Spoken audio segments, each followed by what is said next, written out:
kita perlu belajar setiap hari. Kita bersama dengan Coach Hasnizam Huzair. Coach, boleh kongsikan apa yang Coach lihat perkembangan sepanjang pertandingan yang boleh kita tengok? Okay, apa yang kita boleh katakan satu perkembangan yang positif lah, di mana ini peluang kepada pelatih-pelatih Akademi Muqtadari untuk menimba pengalaman, bertanding peringkat tertinggi, walaupun kita tahu mereka sentiasa keluar untuk menimba ilmu, tapi di sini mereka boleh buktikan kepada peminat-peminat bola sepak yang mereka juga boleh bersaing dengan pasukan-pasukan dari luar negara, sebagaimana kita tahu PSG dan juga beberapa kelab ternama dari Jepun dan juga Slovakia serta Croatia. Ini satu petanda yang begitu positif lah. Coach, kalau kita tengok secara basic dia, kekurangan yang memang jelas adalah fizikal lah. Jadi Coach melihat ini adalah satu kekurangan kita atau sebenarnya cabaran untuk player buktikan yang walaupun badan kecil kita semangat besar? Pada saya itu tidak menjadi persoalan, kerana yang lebih penting IQ dan juga technically seseorang pemain itu yang perlu kita gilapkan. Kalau kita lihat pemain-pemain PSG pun ada yang kecil-kecil, begitu dengan Jepun.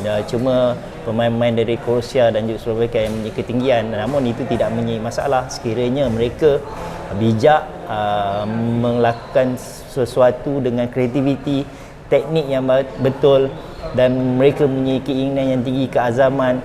Dan tentu mereka boleh bersaing dengan pemain-pemain di peringkat antarabangsa. Kerana itu yang kita telah lihat dalam beberapa tahun ni, di mana pemain-pemain kita sebenarnya mampu untuk bersaing di peringkat yang lebih tinggi.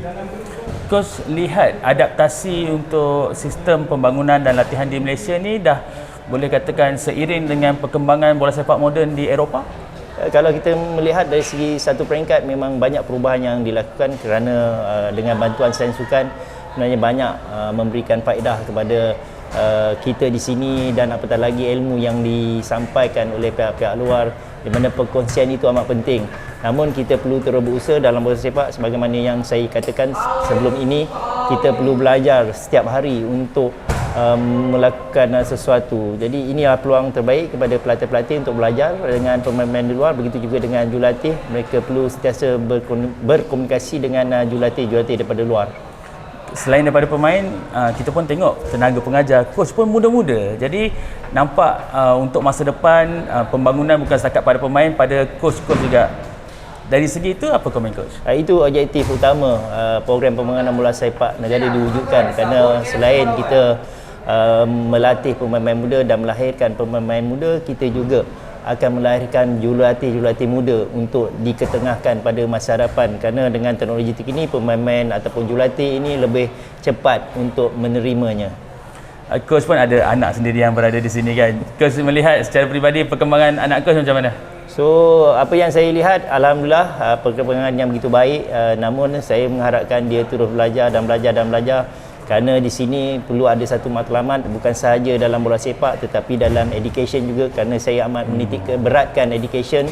Sekiranya kita ingin menjadi seorang pemain yang baik, kita mempunyai ilmu di dada dengan banyak serta intelektual yang begitu mantap sekali, baru kita boleh bersaing dengan pemain di luar negara. Oh, itu something yang betul-betul perlu difikirkan. Betul, kadang-kadang orang lupa tentang kepentingan education juga.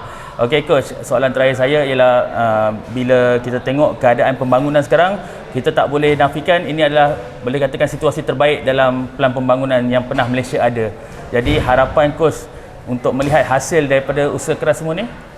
Kita harapkan satu usaha berterusan dilakukan, di mana semua pihak perlu bekerjasama untuk menjadikan satu program yang baik dengan sistem yang sudah sedia ada ini, di mana setiap ibu bapa juga perlu memainkan peranan untuk menggalakkan anak mereka aktif bersukan selain daripada bola sepak.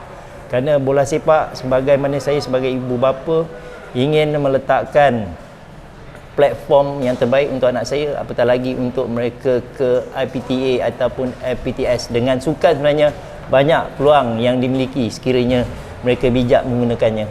Terima kasih banyak Coach sudi luangkan masa bersama Harimau Malaya. Kita doakan semuanya berjaya untuk Coach. Alright.